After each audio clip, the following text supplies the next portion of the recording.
ഒന്ന് ഉറങ്ങിക്കിട്ടാൻ മരുന്ന് കുഴിക്കുന്ന എത്ര പേരുണ്ട്. സഹോദരങ്ങളെ, അല്ലാഹു സുബ്ഹാനഹു വ തആല നമുക്ക് നൽകിയ മഹത്തായ നിഅമത്തുകളെ എണ്ണി പറഞ്ഞ ആയത്തുകളിൽ വജഅൽനാ നൗമക്കും സുബാത, നിങ്ങൾക്ക് ഉറക്കം ഒരു വിശ്രമമാക്കി പടച്ചോൻ തന്നില്ലേ എന്ന് ചോദിച്ചത് ചിന്തിക്കേണ്ട വാക്കുകളാണ്. ആ ഉറക്കത്തെ ശരിക്കു പറഞ്ഞാൽ ഇസ്ലാം നിങ്ങൾക്കൊരു വിശ്രമമാക്കി തന്നു എന്ന് പറഞ്ഞപ്പോഴും, ഉറങ്ങിക്കോളൂ എന്ന് പറഞ്ഞപ്പോഴും ചില അദബുകളോടെ മര്യാദയോടുകൂടെ ഉറങ്ങാൻ വേണ്ടി പറഞ്ഞു. വൃത്തിയുള്ളവനാവാൻ, തഹൂറാകാൻ, വുളു ഉണ്ടാക്കാൻ, വിരിപ്പുകൾ കുടയാൻ പറഞ്ഞു. കടങ്ങളോ ബാധ്യതകളോ ഉള്ളവരൊക്കെ ആണെങ്കിൽ ഉറങ്ങുന്നതിന് മുമ്പ് അതൊന്ന് എഴുതി വെക്കണം വസിയത്തുകളിൽ എന്ന് ഹദീസിൽ പറഞ്ഞു. തീയുണ്ടെങ്കിൽ തീ അണച്ചു വെക്കണം, വാതിലുകൾ ബിസ്മി ചൊല്ലി അടക്കണം. ഇസ്ലാമിന്റെ മര്യാദകളാണ്.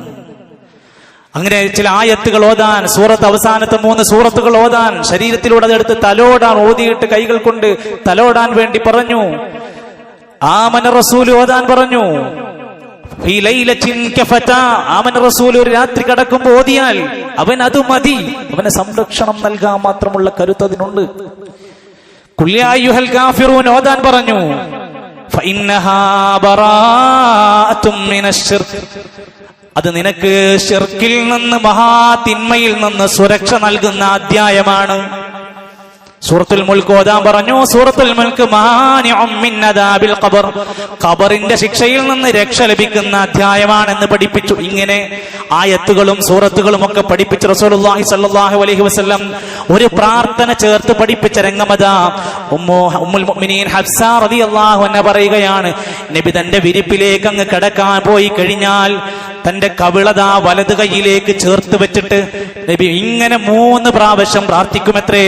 അല്ലാഹുമ്മ ഖിനീ അദാബക് യൗമ തബ്അസു ഇബാദക്.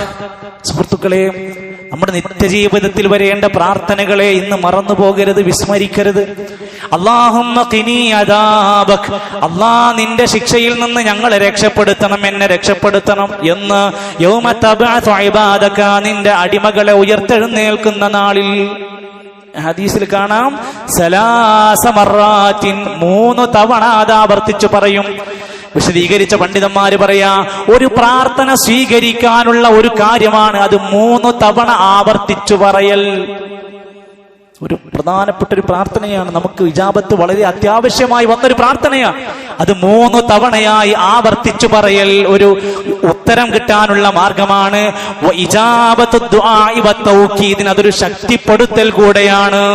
അതുകൊണ്ട് ആ പ്രാർത്ഥന 3 തവണ നബി തങ്ങൾ പറഞ്ഞു. മഹാനായ അനസ് ഇബ്നു മാലിക് റളിയല്ലാഹു അൻഹു പറയാ, നബി തങ്ങൾ വിരിപ്പിലേക്ക് കിടക്കാൻ വേണ്ടി പോയി കഴിഞ്ഞാൽ നബി രാത്രിയിൽ പറയുന്നൊരു പ്രാർത്ഥന, അൽഹംദുലില്ലാഹില്ലദീ അത്അമനാ വസഖാനാ വകഫാനാ വകം മിമ്മൻ ലാ കാഫിയ വലാ മുഅ്വിയ. ഹദീസുകൾ ശരിക്കും വായിക്കണം.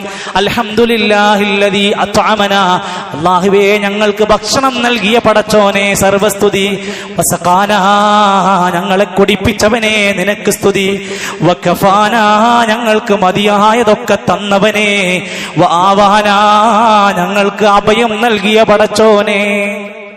ഈ നാട്ടിൽ എത്ര ആൾക്കാർ ഭക്ഷണമില്ലാതെ, വെള്ളമില്ലാതെ, അഭയമില്ലാതെ, കൂരകളില്ലാതെ ഉറങ്ങുമ്പോഴും ഞാൻ ഇന്ന് ഈ കട്ടിൽ സുഖമായി കിടക്കുകയാണെന്ന പ്രാർത്ഥനന്റെ ലാസ്റ്റ് വരി നോക്ക്. എന്നിട്ട് നബി പറഞ്ഞത്, ഫകം മിമ്മല്ലാ കാഫിയ ലഹു വലാ മുഅ്വിയ.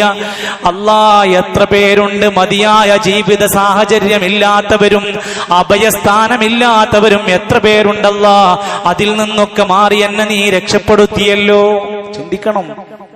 ഈ ചക്കരക്കല്ല് അങ്ങാടികളിൽ ഓരോ ഷെഡുകളിലും അല്ലെങ്കിൽ കടകളുടെ ഷട്ടർ ഒന്ന് താഴ്ത്തിയിട്ട് ഒരു ചാക്ക് വിരിച്ച് ഉടുത്തിരുന്ന മുണ്ടെടുത്ത് തലയിലൂടെ ഇട്ട് കൊതുക് കടിച്ച് ഈച്ച വന്നിരുന്ന് ഈ വാഹനങ്ങളുടെ ചീറിപ്പാച്ചിലിനിടയിൽ കിടന്നുറങ്ങുന്ന 100 കണക്കിന് മനുഷ്യന്മാർക്കിടയിൽ നിന്ന് വളരെ സുഭദ്രമായ AC ഇട്ട റൂമിനുള്ളിൽ കിടന്നുറങ്ങുന്ന നമ്മൾ എത്ര പേർ ഈ 2 വരി വാചകം പറയാറുണ്ട്?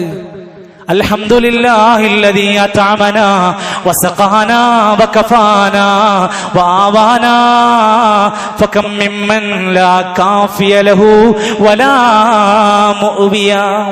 ഇനിയെങ്കിലും ഈ ഒരു നന്ദിയുടെ ഓർമ്മയോടെ ആവട്ടെ നമ്മുടെ ഉറക്കം. മൂന്നാമത്തെ ഒരു പ്രാർത്ഥന ഹദീസിൽ കാണാം. ബറാ ഇബ്നു ആസിബ് റളിയല്ലാഹു അൻഹു പറയുകയാണ്, ഒരിക്കൽ നബി തങ്ങൾ ഞങ്ങളെ പഠിപ്പിക്കുകയാണ്, അല്ലാഹുമ്മ അസ്ലംതു നഫ്സി ഇലൈക വവജ്ജഹതു വജ്ഹി ഇലൈക വഫവ്വദ്തു അംരി ഇലൈക വഅൽജഅതു ളഹ്രി ഇലൈക റഗ്ബതൻ വറഹബതൻ ഇലൈക ലാ മൽജാ വലാ മൻജാ മിൻക ഇല്ലാ ഇലൈക ആമൻതു ബികിതാബികല്ലദീ അൻസൽത വബിനബിയികല്ലദീ അർസൽത. അല്പം സുദീർഘമായൊരു പ്രാർത്ഥന. ഈ പ്രാർത്ഥന നബി ഉറങ്ങാൻ കിടക്കുമ്പോ അവസാനമായൊക്കെ വരുന്ന രൂപത്തിൽ ഇത് പ്രാർത്ഥിക്കുകയും നബി തങ്ങൾ പറഞ്ഞു, അങ്ങനെ ഈ പ്രാർത്ഥന ചൊല്ലിയിട്ട് മൻ ഖാലഹുന്ന സുമ്മ മാത, ഇത് ചൊല്ലിയ ശേഷമുള്ള രാത്രിയിൽ ഒരാൾ മരിച്ചാൽ മാത അലൽ ഫിത്രതി, ഇസ്ലാമിന്റെ ശുദ്ധ പ്രകൃതത്തിൽ അയാൾ മരിച്ചവനാണ്. മുസ്ലിമായി മരിച്ചോന്റെ ഫലമാണ് ഈ പ്രാർത്ഥന ചൊല്ലിയിട്ട് ഉറക്കത്തിൽ അവൻ മരണപ്പെട്ടാൽ. അപ്പൊ ഇതാണ് കേട്ടപ്പോ ബറാ ഇബ്നു ആസിബ് റളിയല്ലാഹു അൻഹുവിന് വാശി കൂടി, ഇപ്പൊ പഠിക്കണം. നമുക്ക് എത്ര പേർക്ക് സുഹൃത്തുക്കൾ ഈ താല്പര്യമുണ്ട്?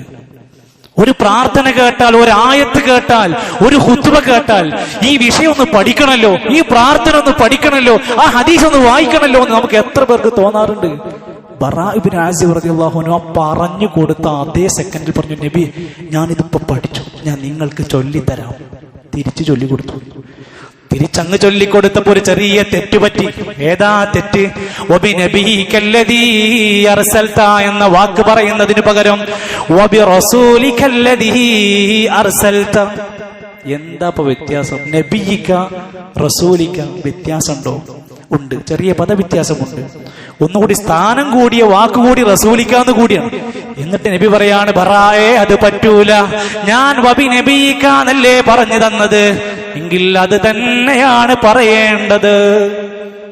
ഒരു പദം മാറ്റാൻ അധികാരമില്ലെങ്കിൽ ഇസ്ലാമിൽ എങ്ങനെ പുതിയൊരു ദിക്ർ ഉണ്ടാക്കാൻ പറ്റും? ഇസ്ലാമിൽ എങ്ങനെ പുതിയൊരു ആചാരം ഉണ്ടാക്കാൻ പറ്റും? ഇസ്ലാമിൽ എങ്ങനെ പുതിയൊരു നിസ്കാരം ഉണ്ടാക്കാൻ പറ്റും? പാടില്ല. ഒരു പദം പോലും മാറ്റി പറഞ്ഞപ്പോ പാടില്ല. ബറായെ വബിനബിയികല്ലദീ എന്ന് പഠിപ്പിച്ചു വെക്കും. ഓരോ പ്രാർത്ഥനകളും നമുക്ക് നൽകുന്നത് ഒരുപാട് ഗുണപാഠങ്ങളാണ്. നമ്മുടെ കുട്ടികളടക്കം ജീവിതത്തിൽ ചെറുപ്രായം മുതൽ ദിക്റുകളും പ്രാർത്ഥനകളും ശീലമാക്കണം.